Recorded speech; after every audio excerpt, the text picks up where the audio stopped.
ನನ್ನ ತಂದೆಗೆ ಯಾರು ಅಪಮಾನ ಮಾಡಿದ್ದಾರೋ ಅವರು ಇಂದಿನಿಂದ 7ನೇ ದಿವಸಕ್ಕೆ ತಕ್ಷಕ ನಾಮಕನಾದ ಸರ್ಪದಿಂದ ಕಚ್ಚಲ್ಪಟ್ಟು ಮರಣ ಹೊಂದಲಿ ಅಂತ.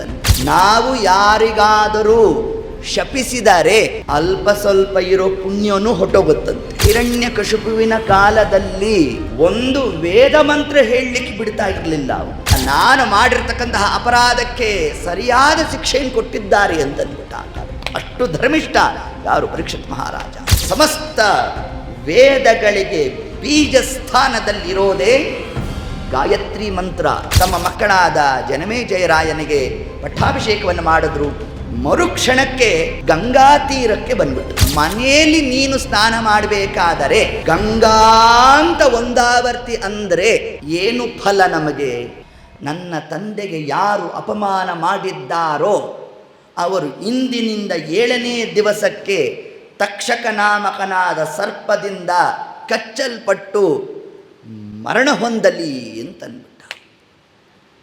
ಇಷ್ಟೆಲ್ಲ ಆದ ಮೇಲೆ ಶಮೀಕರು ಯಥಾಸ್ಥಿತಿಗೆ ಬಂದರು.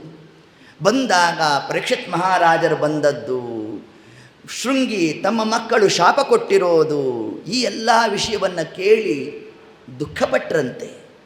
ತಮ್ಮ ಮಕ್ಕಳಾದ ಶೃಂಗಿಯನ್ನು ನಿಂದಿಸಿದ್ರಂತೆ. ನೋಡು, ಮಾಡಿರ್ತಕ್ಕಂತಹ ಸಣ್ಣ ಪ್ರಮಾಣದ ದೋಷಕ್ಕೆ ಮರಣದಂಡನೆ ಕೊಟ್ಟಿರ್ತಕ್ಕಂಥದ್ದು ಸರ್ವಥಾ ಶಾಸ್ತ್ರಸಮ್ಮತ ಅಲ್ಲ ಅಂತ ತಿಳಿಸಿದ್ದಾರೆ. ನಾವು ಯಾರಿಗಾದರೂ ಶಪಿಸಿದರೆ ಅಲ್ಪ ಸ್ವಲ್ಪ ಇರೋ ಪುಣ್ಯನೂ ಹೊಟ್ಟೋಗುತ್ತಂತೆ. ನೋಡಿ, ಇದು ಶಾಸ್ತ್ರ ತಿಳಿಸುತ್ತೆ. ಅದನ್ನೇ ಶಮೀಕರು ತಮ್ಮ ಮಕ್ಕಳಾದ ಶೃಂಗಿಗೆ ತಾವು ಬುದ್ಧಿವಾದವನ್ನು ತಿಳಿಸಿದ್ರು. ನೋಡಪ್ಪ, ಇವತ್ತು ನಾವು ಇಷ್ಟು ನೆಮ್ಮದಿಯಿಂದ ಹರಿನಾಮ ಸ್ಮರಣೆಯನ್ನು ಮಾಡ್ತಾ ಇದ್ದೇವೆ ಅಂತಂದರೆ ರಾಜನಾದವನು ರಾಜ್ಯವನ್ನು ಸುಭಿಕ್ಷೆಯಿಂದ ತಾನು ಪಾಲನೆ ಮಾಡ್ತಾ ಇರೋದ್ರಿಂದ ಇವತ್ತು ನಾವು ಕೂತು ಪ್ರವಚನ ಹೇಳೋಣ, ಪ್ರವಚನ ಕೇಳೋಣ. ಇದಕ್ಕೆಲ್ಲ ಕಾರಣ ಯಾರು? ರಾಜನಾದವನು ಹೇಗೆ ರಾಜ್ಯಭಾರವನ್ನು ಮಾಡ್ತಾನೋ ಅದಕ್ಕೆ ಅನುಗುಣವಾಗಿ ನಮ್ಮಲ್ಲಿ ಸತ್ಕಾರ್ಯಗಳು ನಡೆಯುತ್ತೆ ಅಂತ ತಿಳಿಸಿದ್ರು. ಅದೇ ಹಿರಣ್ಯಕಶಿಪುವಿನ ಕಾಲದಲ್ಲಿ ಒಂದು ವೇದ ಮಂತ್ರ ಹೇಳಲಿಕ್ಕೆ ಬಿಡ್ತಾ ಇರಲಿಲ್ಲ. ಅವನು ವೇನ ನನ್ನನ್ನೇ ಉಪಾಸನೆ ಮಾಡಿ ಎಂದ್ಬಿಟ್ಟ. ಹೀಗೆ ಇಂತಿಂತಹ ಪ್ರಸಂಗಗಳು ಬರುತ್ತೋ. ಆದರೆ ಪರೀಕ್ಷಿತ್ ಮಹಾರಾಜ ಅತ್ಯಂತ ಧರ್ಮಿಷ್ಠ ಆತ, ಇಂತಹ ಶಾಪವನ್ನು ಕೊಡಬಾರ್ದಿತ್ತು ಅಂತಂದರು. ಆದರೆ ಶಾಪ ಅಂತ ಕೊಟ್ಟಿದ್ದಾಗಿದೆ.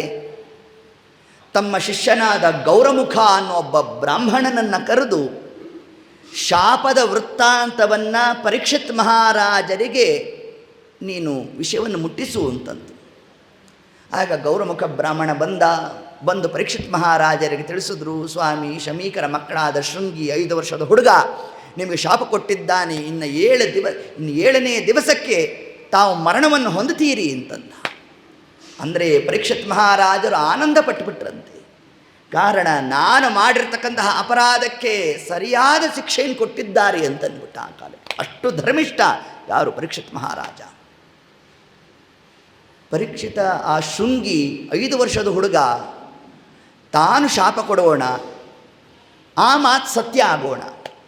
ಅಂತಹ ತಪಸ್ಸು ಆ ಹುಡುಗನಲ್ಲಿ ಏನಿತ್ತು?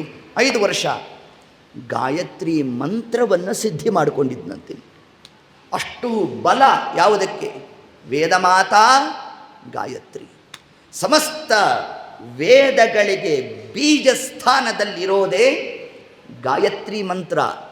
ಅದು ಬ್ರಹ್ಮಗಾಯತ್ರಿ. ಬ್ರಹ್ಮಗಾಯತ್ರಿ ಪ್ರಾರಂಭ ಆಗೋದು ತತ್ಸವಿತುರ್ ವರೆಣ್ಯಂ. ಅದರ ಜೊತೆಗೆ ವಿಶ್ವಾಮಿತ್ರ ಗಾಯತ್ರಿ ಸೇರಿಸಿದರೆ ಓಂ ಭೂಹು ಭುವಃ ಸ್ವಃ. ಇದು ವ್ಯಾಹೃತಿ ಮಂತ್ರ. ವ್ಯಾಹೃತಿ ಮಂತ್ರದ ಜೊತೆಗೆ ಬ್ರಹ್ಮ ಗಾಯತ್ರಿ ಸೇರಿಸೋದು ಅದು ವಿಶ್ವಾಮಿತ್ರ ಗಾಯತ್ರಿ ಅಂತ ಕರೆದಿದ್ದಾರೆ. ಈ ಗಾಯತ್ರಿ ಮಂತ್ರದ ಸಿದ್ಧಿ ಎಷ್ಟು ಅವನಲ್ಲಿ ಪ್ರಚುರವಾಗಿತ್ತು ಅಂತಂದರೆ, ಪಾಂಡವರ ವಂಶೀಕನಾಗಿ ಬಂದಿರತಕ್ಕಂತಹ ಪರೀಕ್ಷಿತ್ ಮಹಾರಾಜರಿಗೆ ಶಾಪ ಕೊಟ್ಟರೆ ಆ ಮಾತು 7ನೇ ದಿವಸಕ್ಕೆ ಸತ್ಯ ಆಯಿತು. ಎಷ್ಟು ಆ ಮಂತ್ರದ ಒಂದು ಶಕ್ತಿಯನ್ನು ತಿಳಿಸ್ತಾ ಆಗ ಪರೀಕ್ಷಿತ್ ಮಹಾರಾಜರು ಮರುಕ್ಷಣಕ್ಕೆ ಎಲ್ಲವನ್ನೂ ತ್ಯಾಗ ಮಾಡಿದ್ದಾರಂತೆ. ತಮ್ಮ ಮಕ್ಕಳಾದ ಜನಮೇಜಯರಾಯನಿಗೆ ಪಟ್ಟಾಭಿಷೇಕವನ್ನು ಮಾಡಿದ್ರು. ಮರುಕ್ಷಣಕ್ಕೆ ಗಂಗಾ ತೀರಕ್ಕೆ ಬಂದ್ಬಿಟ್ರು. ಗಂಗಾ ತೀರಕ್ಕೆ ಬಂದರು. ಯಾವ ಋಷಿಗಳನ್ನೂ ಕರೀಲಿಲ್ಲ, ದೇವರನ್ನು ಕರೀಲಿಲ್ಲ. ತನ್ನ ಪಾಡಿಗೆ ತಾನು ಕೂತ ಪ್ರಾಯೋಪವೇಶವನ್ನು ಮಾಡ್ತೇನೆ ಅಂತ ಮನಸ್ಸಿನಲ್ಲಿ ಸಂಕಲ್ಪವನ್ನು ತೊಟ್ಟ. ಏನು ಪ್ರಾಯೋಪವೇಶ ಅಂತಂದ್ರೆ ಏನು? ಆಮರಣ ಅಂತ ಉಪವಾಸ. ಇಡೀ 7 ದಿವಸಗಳ ಕಾಲ ನಾನು ಉಪವಾಸದಲ್ಲಿ ಇರ್ತೇನೆ ಅಂತ ಸಂಕಲ್ಪವನ್ನು ಮಾಡ್ತಾ ತಾನು ಇದ್ದರೆ ಎಲ್ಲ ಋಷಿಮುನಿಗಳು, ದೇವತೆಗಳು, ಸಾಕ್ಷಾತ್ ನಾರಾಯಣನ 3 ರೂಪಗಳು ಬಂದುವಲ್ಲಿ. ವೇದವ್ಯಾಸ ರೂಪ, ಪರಶುರಾಮ ರೂಪ, ಕಪಿಲ ರೂಪ, 3 ಭಗವದ್ ರೂಪಗಳ ಸನ್ನಿಧಾನ ಬಂತಂತೆ ಅಲ್ಲಿ. ಪರೀಕ್ಷಿತ ತಾನು ಗಂಗಾ ತೀರವನ್ನೇ ಯಾಕೆ ಆಯ್ಕೆ ಮಾಡಿಕೊಂಡ ಅಂತಂದರೆ ಇದರಿಂದ ಒಂದು ತತ್ವವನ್ನು ತಿಳಿಸ್ತಾರೆ. ಪರೀಕ್ಷಿತ್ ಮಹಾರಾಜರಿಗೆ ಗೊತ್ತಿತ್ತಂತೆ, ಹರಿಭಕ್ತರು ಅವರ ದರ್ಶನ ನಮಗೆಲ್ಲಾಗಬೇಕು? ಹರಿನಿರ್ಮಾಲ್ಯದ ಹತ್ರ ಬಂದರೆ ಆಗುತ್ತೆ ಅಂತ ಅಂದ್ಕೊಂಡು. ಹರಿನಿರ್ಮಾಲ್ಯ ಅಂದರೆ ಯಾವುದು? ಗಂಗಾ.